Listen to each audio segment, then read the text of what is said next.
আগামীকাল মমতা বন্দ্যোপাধ্যায়ের নেতৃত্বে তৃণমূলের সম্প্রীতি মিছিল, আর এই মিছিলের কথা ঘোষণা করেছিলেন 16ই জানুয়ারি মমতা বন্দ্যোপাধ্যায়। 22শে জানুয়ারি আমি নিজে একটা র্যালি করব। আমি প্রথমে নিজে কালী মন্দিরে যাব। আমি মা কালীকে পুজো দিয়ে হাজরা থেকে সর্বধর্মের মানুষকে নিয়ে মিছিল করে পার্ক সার্কাস ময়দানে গিয়ে আমরা একটা মিটিং করব।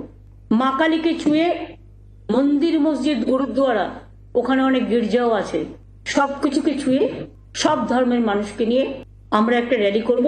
আর আমি জেলাগুলোকে বলবো, প্রত্যেকটা জেলায় ব্লকে ব্লকে সেদিন 22শে জানুয়ারি বেলা 3টে সম্প্রীতি মিছিল হবে সবাইকে নিয়ে। আমি কোনো পাল্টা করছি না, আমি কোনো প্রতিবাদ করছি না, এটা আমার দলের প্রোগ্রাম। আগামীকাল সম্প্রীতি মিছিল এবং কোন পথে হবে এই মিছিল আরো একবার দেখে নেব।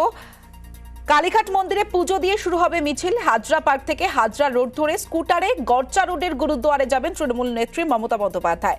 সেখান থেকে ফের যোগ দেবেন মিছিলে।